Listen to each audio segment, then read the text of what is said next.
All right, so I suppose we should get into it then. Yeah, So, okay. Shane, I am delighted to have you here Kia for ora, this. kia ora. This is going to be great.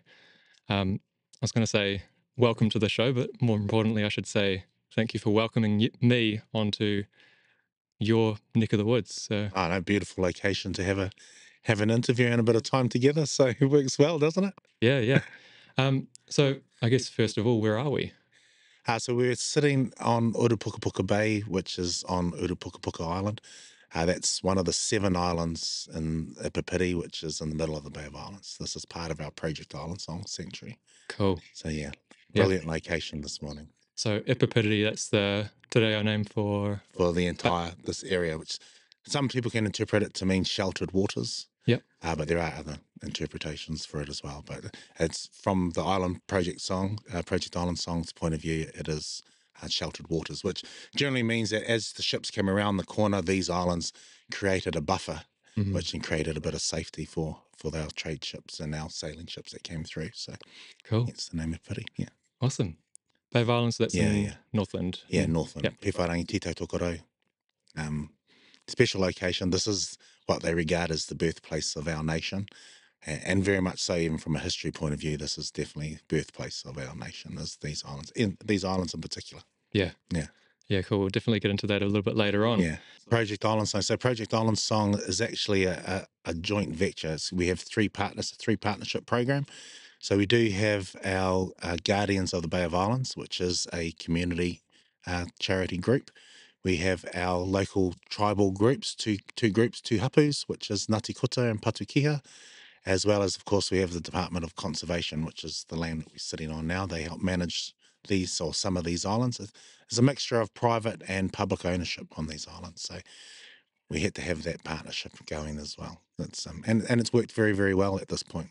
Yeah, very cool. All right, so I suppose we should start off with who you are. So could you give a quick introduction for the listeners? My name is Shane Robert Maddren, son of Colin Robert. I've been part of, as Maddrens, we've been part of Northland since the 1800s, early 1800s, one of the first settlers. For me, I suppose a mixture of all sorts here in New Zealand, like many New Zealanders are. So I identify as a Northlander, I guess, as one of the people of the North. It's been brought up here. This is my home. It's been my home for a long time. Have travelled overseas and around New Zealand though, and done a bit of a career path, but ended up back home where I felt was more appropriate to be, and somewhere where I could give more, which part of our philosophies, I suppose, that we follow is to serve. That the path to leadership is through service. So to give to others is an important part of my life. So it's just following that really is being Cool. part of it. Yeah. Awesome. So what do you do at Project Island Song? What's your My role roles here? here. So I have a variety of different roles depending on what's needed. I am a one of the classroom educators. So I am an educator here. Also, what they call a Kaitiaki ranger. So involved coming out onto the islands doing a variety of different work. It might be to do with pest control, might be to do with the birds and the new translocations we may be doing. Could be doing assessments. I'm one of the skippers for our boat that's has been generously supported by our community. So utilise me for our work out here as well. Lots of conversations. I tend to talk to lots of people about projects like this. So not just Project Island Song, but that is my pet at the moment. Anything in Northland is I regard as being important. So really, for me, it doesn't matter what conservation project is happening within Northland. If I can help, I'll be there. Yeah, and it seems like you're kind of bringing other organizations into this conservation sector as well. So Yeah, like what we've got in the background there with with the Artaka the Thompson Artaka as well. Thompson. Yeah, So so and that's for me. Even as a species, but in particular in New Zealand, we're too small a country not to support and help each other. And we have so many great skills that we need to try and share those skills amongst each other as well. So our interaction with the Artaka Thompson is not just about our generation, but about the next generation coming through. encouraging them to be thinking about our lands and being part of saving. I mean, 70% of our species are found nowhere else in the world. Why wouldn't we be trying to save these? So Yeah. yeah. Cool. And so, what are they actually doing at the moment while we're speaking? The Artaka Thompson. So the kids are on a leadership voyage. They've come onto the island and are interacting with us doing planting. So that's also part of re-establishing the environment here on our islands. They were all used as farms. So generally, everything was burnt to the ground on these islands, cleared, and mostly sheep were used. There was cattle as well, but it's generally was sheep farms on these islands. So this is part of that re-establishment and allowing our native plants to re-establish. In some way, we are helping them as well because it does take a long time for these things to work. Mm. So let's take a step back to your childhood. So you grew up in Whangarei? Yes. Yep. Yeah. So what was that like? What was your childhood Uh, like? Was it immersed in nature back then, or?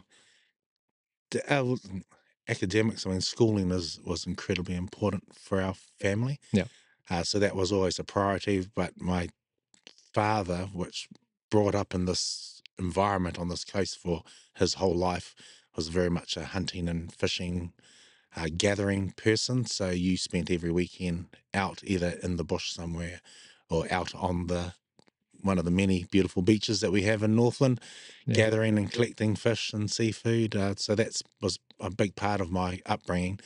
Also, though, I had my auntie Margie, who's Marjorie Maddren, who's lives in Whangarei still.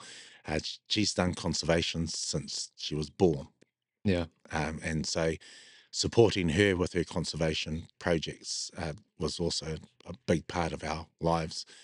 I couldn't recall how many planting projects I had to attend, digging holes and planting trees on her behalf. But that was all part of it. We all supported her from that point of view. In order to be a full-time conservationist, you're not earning money generally. Yeah. So, very supportive grandfather or my grandfather, her big brother, to help make that happen, but also just the nature of the conservation people around my auntie Margie meant that she could live to quite a lovely age and still at her home and still being able to be fully immersed within conservation work. So I think that just inspired me to continue with that. On her on her death, one of the eulogies that was done by a long-time president of the Royal Forest and Bird Society, he stood at the end and was just like, "So we are the Miss Maddrens to take up the next baton." And I suppose that's the big thing. It's like, well, what are we doing within our schools, within our education? Are we encouraging people to really dive into this sort of conservation work? And what is the importance of doing it all? Like, really, how important it is. A lot of society, we're based on money. And so then we have to put a financial figure on saving nature. It's a hard task in that sense because you're challenging financial institutions. They don't generally value conservation the way perhaps we should all be valuing conservation. So Yeah. that's a mind change, which is why I'm also part of education, as Yeah. to how can we change that mindset. My point of view, my fellow comrades that are my age and older and even younger are probably a little bit too late. It's already indoctrinated in us to be consumers. If we can change our younger ones, because it is children that change the world, then that's what's going to make the difference. And I'd rather put my energy into making that difference there than trying to spend so much time trying to change an adult's mind. So start with the easy, low-hanging fruit Yeah. first. Cool. So your auntie Margie, she sounds like a bit of a pioneer in the conservation space for Northland. Yeah, very much so. Yeah, so many conservation projects she's been involved in throughout her life.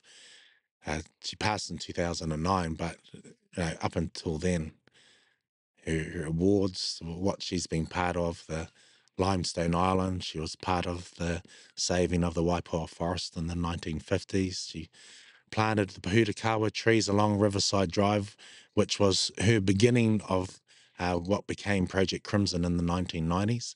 And she planted those all in the late 1930s along that Wow. Riverside Drive. So those trees are getting close to being 100 years old. Incredible. Yeah, yeah, she had a lot of vision She may have finished school early, but her vision and her ability to encourage others to give more and do better was amazing, really. That she was able to get so many people involved with conservation projects.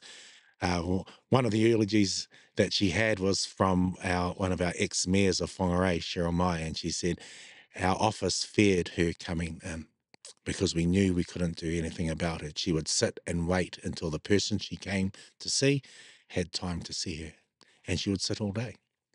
Wow. Uh, but a stalwart, she made things happen because of her constant conversations. She funded so many projects here in Northland just by selling seedlings outside the Ladies' Garden Club in Whangarei for 40 odd years. And that funded a substantial amount of our conservation projects here in Northland. The Maddren Fernery, which is part of Botanica in Whangarei, is part of her doing and was dedicated to her. The Whangarei Museum and the Kiwi House is also part of her doing. The new Kiwi House and Museum was part of her doing. Uh, yeah, very fortunate to be part of all that because these are legacies that she left behind humbly. But she was pretty strong with making it all happen. So, yeah, then that led us, a lot of us, to be part of conservation in subtle forms. But one of her great visions was to enable people of Northland to finally see tuatara. She was able to achieve that at the Whangarei Museum. That tuatara enclosure is no longer working. But that's also one of my dreams too, that I didn't know, is that the idea or the concept of these islands is to eventually bring tuatara back into the wild. And these islands, is if we can gear them up with enough food and with enough of the correct environment, that can happen. And it can happen sooner than later if with our support and our help. So it's big picture stuff. But this Yeah. is what we want to see. You know, we want to be able to see Motu Kokako, which is the hole in the rock, or Percy Island. We want to see that with Kokako back on there.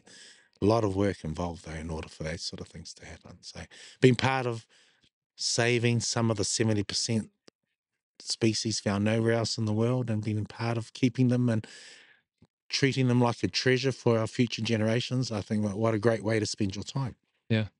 Yeah. So was your Auntie Margie's passing, was that something that was a bit of a catalyst for you to get into this sort of work? Uh, I was, yeah, well, I suppose it was too, because it was not long afterwards that I became more involved with Project Island Song.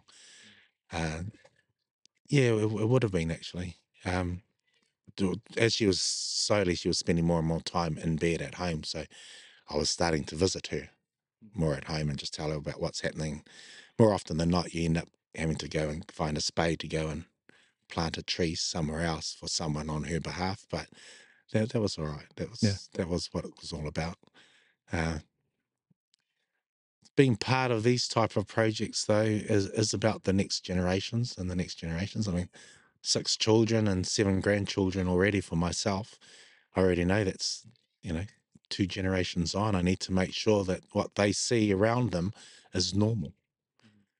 That to know that none of these species are endangered should be a good thing. You know, our Northland brown kiwi was taken off the endangered species list end of last year. That's stunning achievement for our breeding programs up here, and all the pest control work that we have done up here.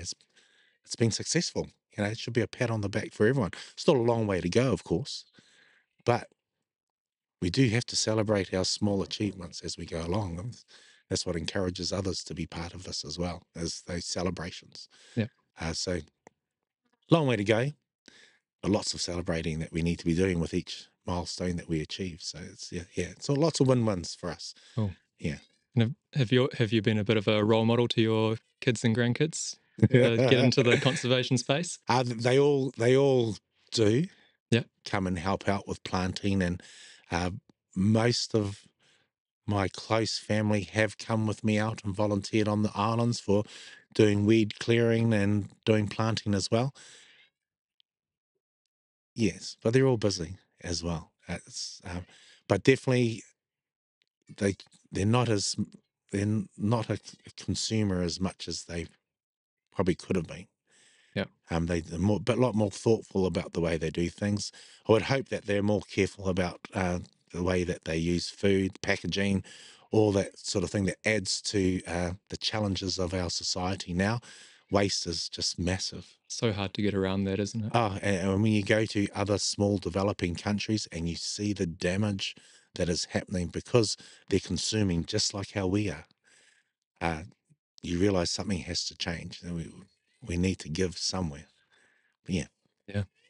And I understand that working at Project Island Song isn't your only thing that you pass your time with. You've got no, a few other things that you. yeah. Oh, well, this is probably one of my pets. That this is one of my love. I do most things that I love anyway, so I can't Yeah. really. But I do have a tourism business in the Bay of Islands in Russell that I work from there. I've got a property maintenance business in Russell and out on the peninsula as well. Part of the St John's Area Committee looking after the health and well-being of our community. Was involved for a decade or so with our local primary school until my youngest one has left there and she now goes to girls high. So naturally you steer towards the schooling where your children go. So a little bit more, spending more time in Whangarei and a little bit more involved with the school there.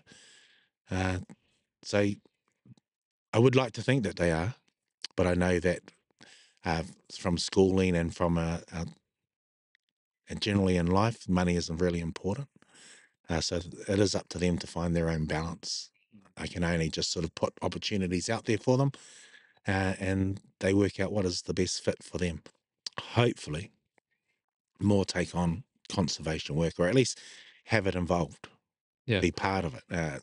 Part of my comments that I was saying to our Ataka crew when they came out is that I really don't care where they settle in New Zealand or let alone in the world. There is always a conservation project of some sort trying to protect or trying to build or grow something that's around our environment. Just become part of it. Yeah. We all need to look after our well-being, and high profile jobs require lots of good mental health time. Yeah. Uh, No Being better part way of than these being in. Yeah. environments, definitely no better way than Yeah. burning that energy. If you want to burn it, come plant some trees.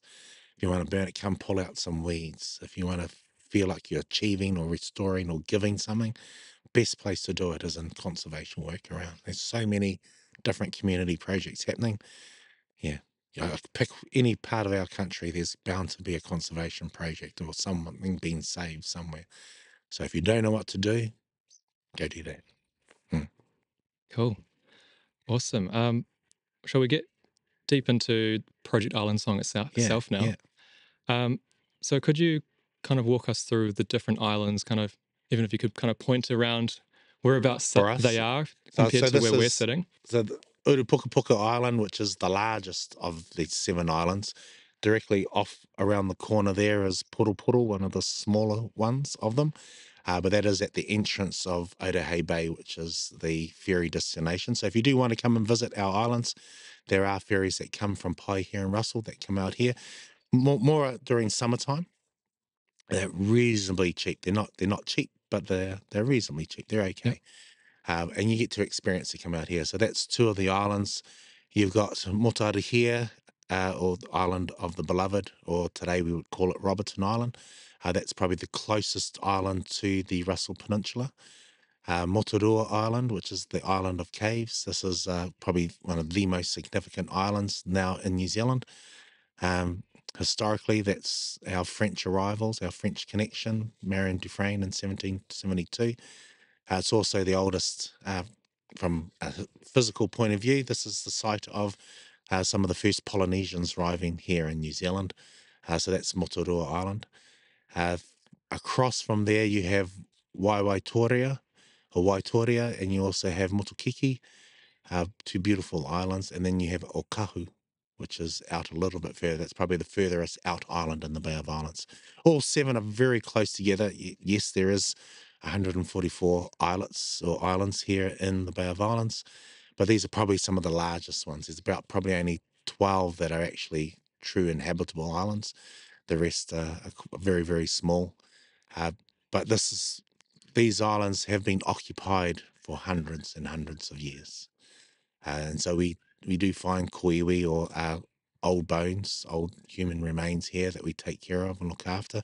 Very fortunate that we do have some great people here in Patukiha and Ngāti have some great skills involved with us as well, and they take care of all those sort of things. So it's a wonderful partnership to be part of, and we learn from each other, which is a great thing to be part of as well. Always keen to keep learning. Yeah. Yeah. So those are the 7 islands. The original concept of Project Island Song originated pretty much from a conversation, as all things happen. There's a group of ladies sitting there thinking, wouldn't it be lovely to come out to these islands without having rats running all over us? So this is a campsite, and many of our schools have been out here, so there'll be a lot of uh, parents or adults out there now that would have been out on these islands camping pre-2000, and they would remember rats in their tents. They would remember rat poo on their pillows. They would Wow. remember shadows disappearing as they walk out from their tents at night time. It was filled with rats. So in 2009, we were declared pest-free, which was very significant. I mean, we are fortunate. We are island. And We was have that the all seven protection of the water. islands that All were 7 islands pest-free? were pest free. So all 7 islands became pest free. Fortunate that we do have a body of water around us, and that's helped what's maintain our pest free status, that's the challenge for the mainland. Yep. You can make something pest free, but it's the incursion rate that troubles us or challenges you the most. So our water helps that. We should have had 300 islands like these, should have been pest free in New Zealand at this point. There's around 80. And I do hear people going, "Oh, that's excellent, amazing, well done." But if you think about it, that's about a 33% success rate so far. That's unacceptable if you're in an exam, isn't it? So Yep. long, long way to go, really. And these are low hanging fruit again. That if we put a bit of energy in them, and some people say that this is a bit of a glory show, that we should be putting more effort into the mainland. But if you're involved with some of our sanctuaries on the mainland, you know that there's a huge cost involved. Generally, a lot of our sanctuaries on the mainland, you find an old forest. You then put a predator-proof fence around it that could cost millions and millions of dollars. You then have to maintain that predator-proof fence, which costs millions of dollars every year. Yep. So using a body of water, natural, to help protect is a good choice. Yep. And so if we put a bit of energy into them, these are treasure boxes. It's not like we're going to keep our birds and insects that we are releasing on these islands and our invertebrates. It's not like we're going to keep them here forever. The whole point is to keep them safe on these as a treasure box, to eventually translocate them at a much cheaper price because it's just across the water back onto our mainland once the pest control is done. Yeah. I That's suppose. that's that's their overall goal. Yeah. That's create beautiful. These are great examples. Bring the children out, bring adults out, bring anyone who you think will benefit, which is pretty much 99% of the world, Yeah. out to these islands to showcase this is what our potential could be.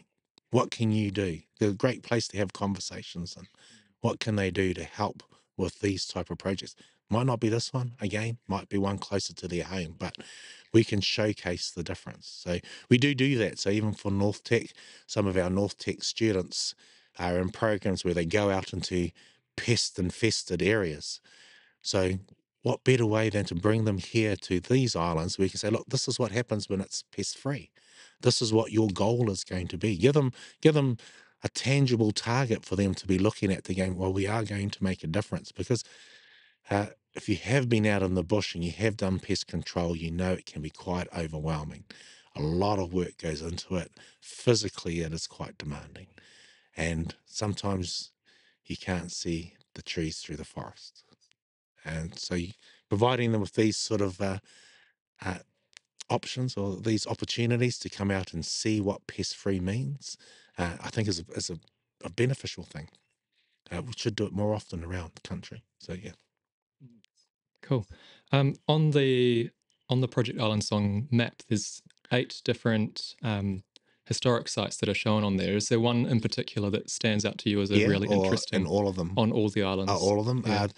It would be Mangahawea, which is on Mangahawea? Moturua Island. That is the site of the oldest archaeological finds. There is a po that's erected on Mangahawea, a totem pole. So there's another po erected in Tahiti in what we call the Chief Circle, and a third po is erected in Rapa Nui or East Island. And so those three totem poles form the Eastern Polynesian Migration Triangle. So during Tuia 250, which was the celebration of Cook and his endeavours or voyages around the world, which included New Zealand, we did have a contingent from Tahiti come here and brought a stone. They are one of the few tribal people or village island people in the Pacific that still carry stones and place stones from wherever they go. And so they did bring a stone and gift it to us here in New Zealand as our part of our connection. So a lot of the stories have been collaborated now within that triangle and have been agreed upon that it's true and correct. So some great history coming out of all that as well. Yeah. Um, and while we acknowledge that Cook was an explorer and he may not have discovered us here in New Zealand, but he definitely helped people know where we were. And that was acknowledged by our ancestors in the past that lived here. They knew that there was going to be a flood of people coming. How could you not know that? Look at how beautiful this place is. They knew that the people from around the world were going to come here, that this was going to be the melting pot of our planet. And it is, very much so. So, important location, I think, from a world point of view. I am very biased. I do like saying this is one of the world's best sanctuary projects that we have going because it keeps people interested as well. And also the other point as well, if it's not the best, then how can we make it the best? Or what does it take to get up there to, yeah, Yeah. I like what ifs. Well, you told me the story of Queen Elizabeth also Oh, for agreeing with you Rotorua. on that Yeah, almost. and that's Yeah. right. To have someone who owns so much of our planet, to have traveled the world probably more times than all of us put together, and to be able to state clearly that this is the best the world has to offer. And using those lines to encourage our next generations to actually help look after these. This is a beautiful place. Why do you think people from around the world come to this country? It's because it's stunning. There's nowhere else in the world like it. Yeah. So what was this? What were these islands used for before Project Island Song came along? Uh, so they were pre 1950s, 1960s. They were all farmed. So there were people living on them pre that though. There was what they call an alliance group, which is called Ngāti Raumati. So Ngāti Raumati was an alliance Māori tribal group that covered the entire area through here, all the islands as well as our peninsula, well established here. They did have control of one of the largest trading settlements here in New Zealand in the early 1800s.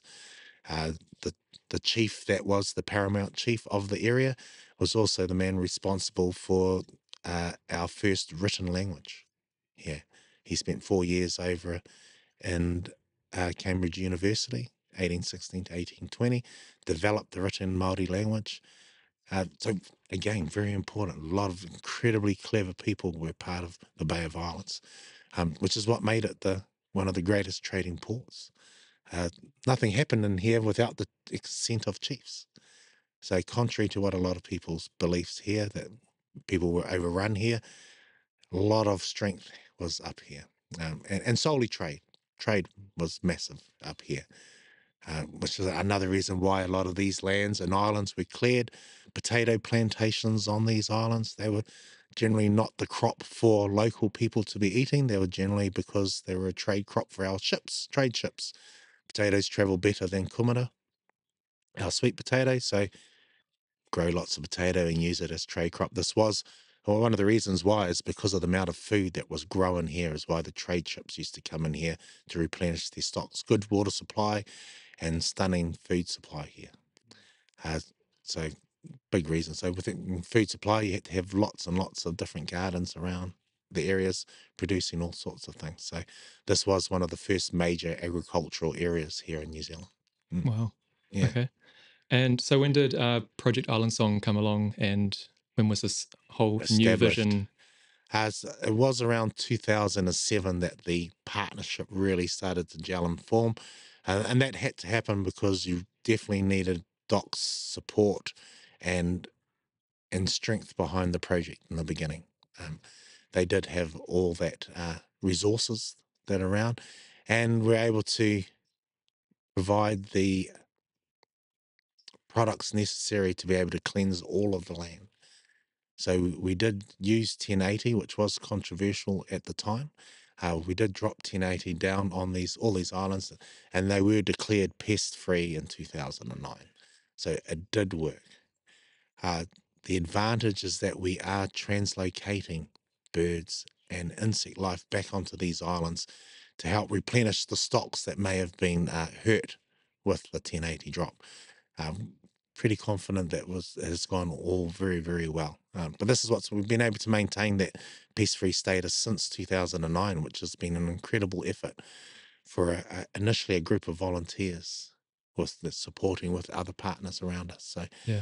um, And the bird life around here just proves how well it's worked. I oh, mean, fantastic! yeah, And that's probably one of the good feelings moments that I do have is we have a lot of elderly that are in Russell in the Bay of Islands, where I spend a lot of my time with, and they love coming to tell me, parked my boat out in the middle of the bay, and they've been coming out to these islands for 30, 40 odd years. And so they remember the decline, they remember capturing some of these birds for translocations back in the early 70s. They now remember how well the bird song, the dawn chorus, is starting to grow. They can hear the different birds now starting to call from parking their boats out in the middle of our bay. So that's rewarding in that sense that you actually are hearing live evidence of this beauty growing, yeah, and you can see the happiness in these elderly people's faces as well. And so that's another benefit too, is that that's their health and well-being. They're absorbing the energy from this island, which is part of the restoration work. I do use those lines is that, when you're restoring land, being part of that energy then comes into you as well. So that helps heal you. So it's a mutual benefit. You're healing the land heals you. Win-win. Couldn't ask for much more again. yeah. And I guess when they first started coming out to park in these bays, these islands were already cleared, weren't they? So Yeah, definitely. they didn't know what they were missing, but No, yeah, no, there was it's only a few of the old ones that were involved with Heritage New Zealand back in the 60s, 70s, and 80s. Were involved with Department of Conservation doing the Cavalli Islands. So we are fortunate that we have some of those people still in Russell that are able to share what they used to hear. How sad it was when they used to come out that it was just bare land, nothing else out here. And they said it's just wonderful watching the growth, the planting that's been happening, seeing that planting that's been happening. We've been bringing our local primary school, Russell Kororarika Russell Primary School, out, and they've been planting for well over a decade out here as a school. And so, even with the schools that we bring out here and do planting through our Project Island Song Floating Classroom, that we tell them, look, you come back to these islands, watch the growth of the tree you planted. And we're probably fortunate now is that, it's easy to GPS mark your tree nowadays, to take a photo. And so that's where we hope that with the new opportunities with GIS and things like our nature apps and things where we can take photos and actually record them, all of us. There's huge benefits. We get to mm, watch the growth rate of trees. We get to watch areas that perhaps, oh, there's a weed. Yep, there is a weed growing there. We need to get out there to help clean it up. Or look at the way that tree's grown for the last 5 years. It's all about data, isn't it? And justifying why we need money in order to achieve this. Also, the celebration as well. I mean, that's what data is about. yep, So that we can sort of like, "Right, we've hit this milestone. It's time to celebrate about this. Let's gather more people in for this celebration because that's always, you know, celebrations always bring in new people as well. yep, Always ties them in to connect them, and it's about connecting, I suppose, their heart to a project. um, Easy to manipulate once your heart is connected, isn't it? So people are willing to give their time, and that's a hard thing in today's society to have time to give your time. Um, we need to do more of that. Yeah. Mm. So the reintroductions to these islands, and I understand there's been a few different species that have been returned. Yes. Can you speak to any of those My favorite, translocations? the tiki or the saddleback, was an amazing translocation. Just from my personal point of view, just because that was a bird that was incredibly endangered. And so this became, again, like I mentioned, a safe house, a treasure box for those birds. So to have them translocated out here into 2015, and then to be able to count out here just last year over 400 of those birds just on one island, uh, taken off the brink of extinction. Again, 70% of our species not found anywhere else in the world. Go to England, there is one endemic species left in the entire country. Definitely do not want to get to that point. No. We want to be able to save these unique things. Uh, so yeah, it is. I couldn't speak to it enough about being part of this type of work and what it gives. The kakariki, which is probably one of the bigger challenges for us. So that is one of our canopy birds, the red-crowned parakeet.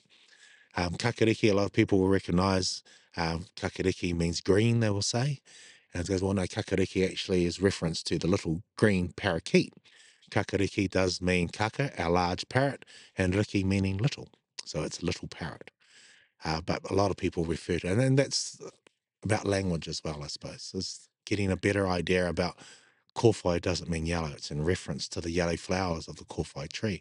There's there's great examples, physical examples of all these things. So bringing the kakariki out here, a bird that can fly 500 kilometers, the chances of us cementing them or anchoring them to these islands, we were told was going to be a big challenge. So we worked very, very hard and we managed to anchor all of them onto these islands, but they are now being detected on the mainland. So we have seen them in Whangamumu, which is an old whaling post, in Russell and Kororareka, as well as out in Kirikiri. So they are starting to fly out. I believe the ones that they're seen in Whangarei, there's people have detected them in Whangarei. Actually, they probably came from the hen and chickens, which is a lot closer to Whangarei. But that still is a great indication that the pest-free status of those areas is fantastic for those birds to then choose to relocate themselves. Can also mean too is that the hen and chicks is becoming overpopulated, and so they're looking for, like all species, looking for new homes. So it was great to see it in the Advocate a Yeah. while back, Cool. that it's successful, that they're doing it naturally. I Yeah. mean, you couldn't ask for more if they're doing it naturally. Yeah. So while we'd like to say, yes, that was probably our kakariki that went there, it's probably more likely that they have come from the hen and chicks rather, Yeah. but Either still way's a win. wonderful. Yeah. And what that does mean is about DNA, is that we need genetic diversity. These birds have brought themselves onto the island. So as our birds hopefully spread down further, they'll meet in the end, create more genetic diversity as those birds intermingle with each other. So Yeah. that's a huge win-win from an environmental point of view. You mentioned about anchoring the kakariki. What do you mean by that? uh, Encouraging them to make these islands their home. Yeah. So in order to do that, kakariki love plenty of food. They love being up in the top of the canopies of our trees. They love big old trees because they nest in the crevices of those trees. Not many big trees here. So what we had to do was we brought in probably a good ton or so of sterilized millet. So it had been all gamma radiated, so they weren't going to sprout the millet. We actually tie them into our trees through valleys. And so when we released the kakariki, our backs were facing the shoreline. We had to send them out on the ground across our valley. And the thought is that as they flew through the valley, as they started to lift to come up through the trees, they noticed all this glorious food around them. Millet apparently is one of their favorites, and that they will stop. And so we did spend a good few months maintaining the millet on the island, and then eventually just pulled it away. Yeah. And worked. Yeah. And these are the innovations, the challenges, the using people's skills and experience and expertise to make these things happen. And very successful. Every single one of them was anchored on here. They all made their home here. And have been breeding extremely well. Moturua Island is just covered with our kakariki, which is wonderful. And you generally see them just flying across the valleys of our islands, which is lovely. They are one of the few birds that can fly off them. Our tiaki, our saddleback, cannot fly between islands. They don't like large bodies of water. Our popokateas, which is our whiteheads that we've translocated out, they generally won't fly out of their valleys. So you do have to be mindful about where you translocate those little ones. We've got lots that are on the cards to be translocated out at the moment, but it is about finding the right volume and population sizes, making sure the genetic diversity, are we interfering with anything in particular? So there's a lot of work goes behind the scenes before you even look at picking up any. So at the moment, the Northland green gecko, while they are well populated around in Northland, they are not out here on the islands. It'd be great to bring a population out here, enable them to establish out here. We don't have plague skinks or the what used to be called the rainbow skinks out here yet. Trying very, very hard to keep them off these islands. Uh, they're our big worry at the moment, just because of the amount of people that do come and visit here. We want people to be very mindful about their biosecurity. That's probably a big thing that we push out now towards our schools, as well as towards some of our tourist operators that are here, is just maintaining the biosecurity as they leave the shores and as their people hop on and off the islands.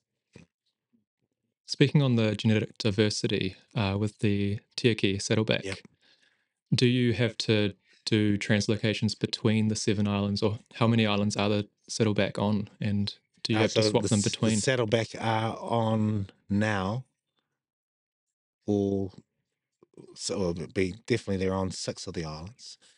Uh, they're still growing in numbers. So, we're at the advantage where the population hasn't grown to the point where perhaps we need to start bringing in new bloodlines, or do we need translocating them out? We have got a challenge in Northland about our kiwi. So while there's no kiwi here on this island, there are kiwi on Muturua Island and on Mutaarahira Island, Robertson Island. Uh, Plus also substantial amount on the mainland at the moment. But it's the genetic diversity of our kiwi. We're not very diverse here in Northland. So there's possible, like anything, it's definitely not good to be breeding with your brothers and sisters. And so that's why the genetic diversity needs to happen. So whether we need to bring other bloodlines from elsewhere up here, I'm not sure. I'm not part of that expertise on making sure that chooses the right path for us. So yeah, same for our tiki, our porpukateers. They're in a safe haven at the moment. Plenty of environment for them to expand in. When it gets to a certain point, though, I'd say we will have to start looking at what translocations we need to do from there. Hopefully, by that point, though, we're translocating back to the mainland across the water, which is just a quick hop and a jump. So Yep. that is the plan. Cool. Were there any other planned translocations? You mentioned the Northland green gecko. Was The there green anything else on gecko, the books? he was part of our stitch bird was the big one. Again, it's about the environment and our food supply. So as we delved into that area, we realized that the Australian wattle that we were chopping down and getting rid of and removing here as a pest plant, it has benefits. It produces nectar for around 7 months of the year, as well as it's at a time normally where some of our other native species don't produce. So food point of view, wonderful. From a pest plant management point of view, horrible. But so you have to have that balance that Yeah. until certain native plants get to be at least 20 plus years old, they are not going to provide the food source for our birds to be able to translocate. So it is a huge balance. What are we bringing out here? Our wetapunga, which we have translocated out here, we're pretty confident this will be the first established site here in Northland of our wetapunga, brought back from last recording up here was 1838.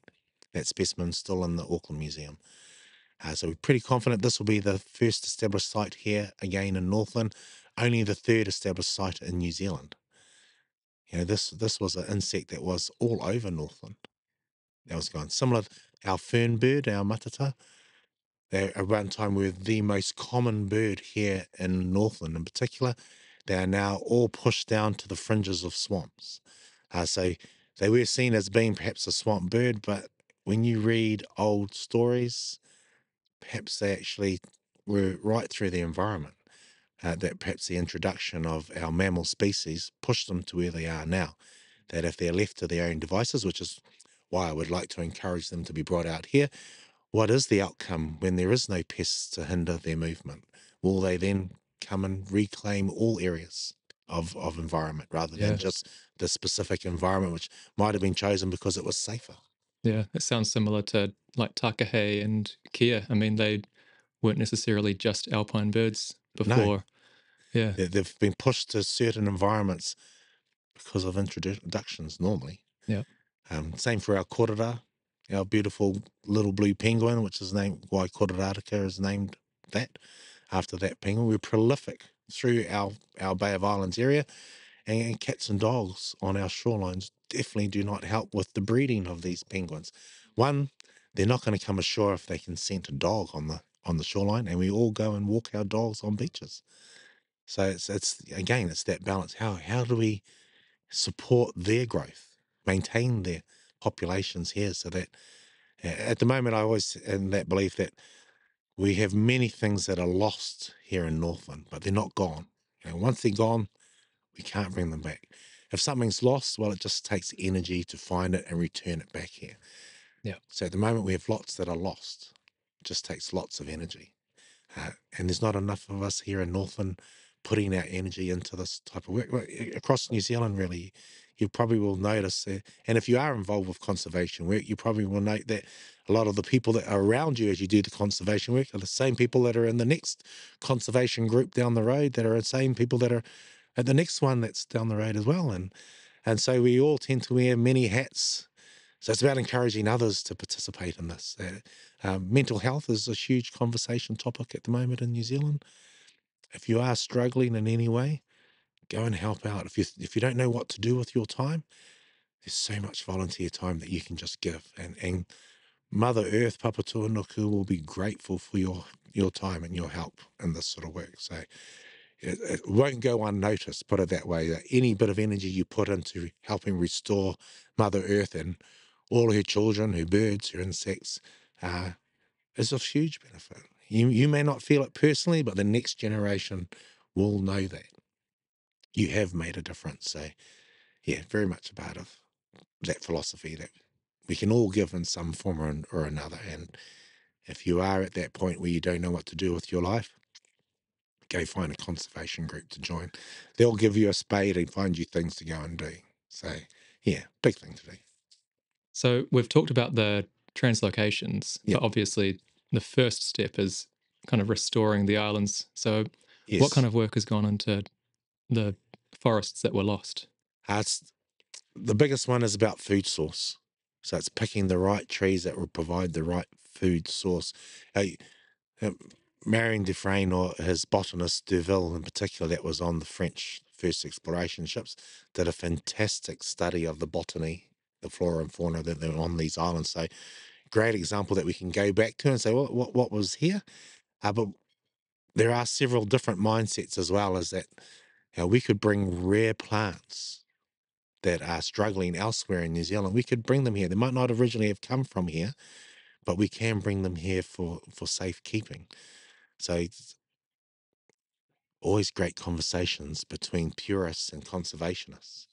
You'll have purists that will say everything that's not native must be eliminated from these islands. And then you'll have some conservationists that will say, leave the gorse, because the gorse is a nitrogen fixer. The gorse will disappear once you have the canopy above it. It's a timeline sort of thing. So it's about that balance. How long are we prepared to wait? Or are we confident and trusting enough that once we have these trees planted, that bit will be gone. The next generation can do something else rather than worry about gorse. And Yeah. so you do have, it is very wonderful conversations and meetings to be part of. It does get really heated Yes. as people are very passionate about their version. Yeah. Uh, Well, the weeds are there for a reason because the land's been degraded. that's So right. And the weeds generally are a part of that healing process yeah. as well. So but there are many weeds brought here, like our lovely woolly nightshade tobacco plant brought here. That's just, absolutely horrendous. How quickly it has grown and spread. One of the big advantages I've seen is that it outcompetes gorse, so shades it over very quickly and the gorse dies underneath it. But yeah, you do have to look at those balances about the pest. So we have removed a lot of tobacco weed. It was amazing how much woolly nightshade was on these islands and still is. We have to remember a lot of our pest plants, their seeds are viable in the soil longer than any native plant. Uh, so I have heard stories 60 to 100 years, some of our pest plants, the Wow. seeds are viable. So again, you're talking about generations. We have to tell generations because there's a high chance we're going to have pest plants popping up in 10 years' time. Yeah. So you do have to inform them about these sort of things and encourage the next generations to be part of this. It's a long process. So I understand that it's not just Project Island Song that's been doing this regeneration. Also, some of the kind of private landowners have been Oh, yeah, most contributing a definitely. lot as well, haven't they? Yeah, it has been brilliant. No, from Project Island Song, or from my viewpoint, we have a truck that we have in Russell that has been gifted to us by the community of Russell to help us with our work, to help us with our education programs, going to schools. Beautiful looking truck, fully wrapped with all our lovely birds and insects around. So a great resource to help with the sharing with the children. We have a beautiful twin hull boat that we use as a workhorse now that was gifted to us or supported for us by the people of these islands. So the seven islands, there is a mixture of private and public ownership, and a lot of the private owned pieces they have gifted us money to help pay for their boat, and that's well in excess of $250,000. So to use that to support us to get out here, because we at the end of the day, Project Island Song is a charity. So in order for us to have the money in order to do this work, we have to look for grants. We have to receive sponsorships. We're constantly working. Our team in our office is brilliant. They're constantly working to make sure that we have the money and resources and the people around us in order to achieve our goals out on these islands. It's a lot of work for it. So very grateful that we have the very huge variety of skill sets from people that have come from different career backgrounds and have come to be part of this. And I will say that, generally conservation is not about money. It isn't about money. It's for a whole different reason why you're part of it. So I always like to encourage children, go earn the money first that you need, get yourself financially stable, financially free, and then come and be part of these things. Don't make your life too challenging, but keep your fingers in the pie for this sort of work, and then dive deeper into it later on in life when you are able to.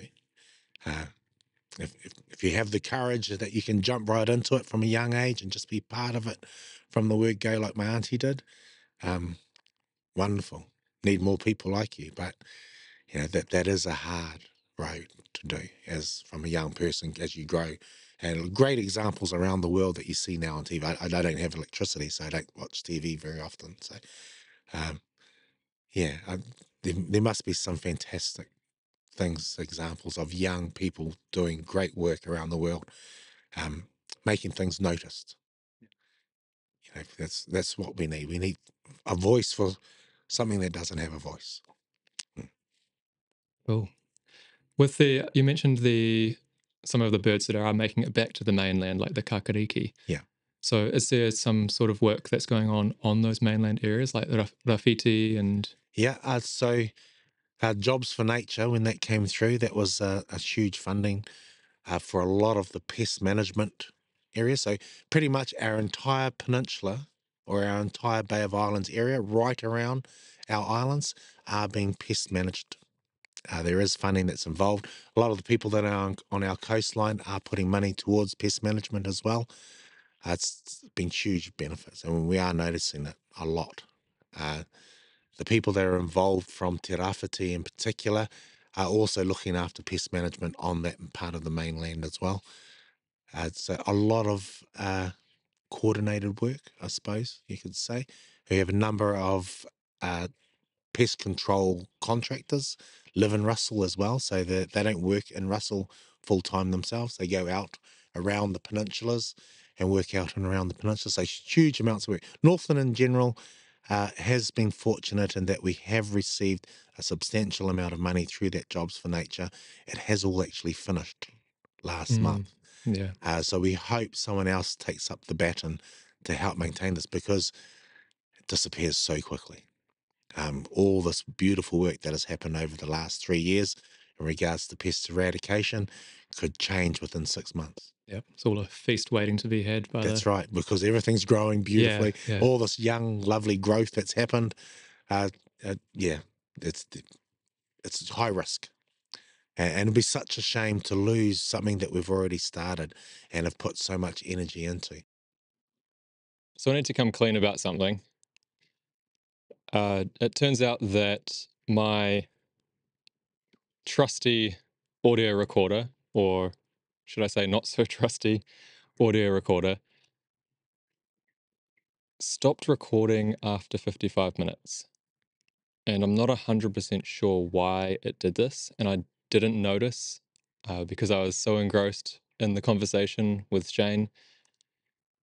And yeah, I'm I'm actually devastated that I didn't get the last part of this conversation, because there was so many more great things that Shane and I talked about.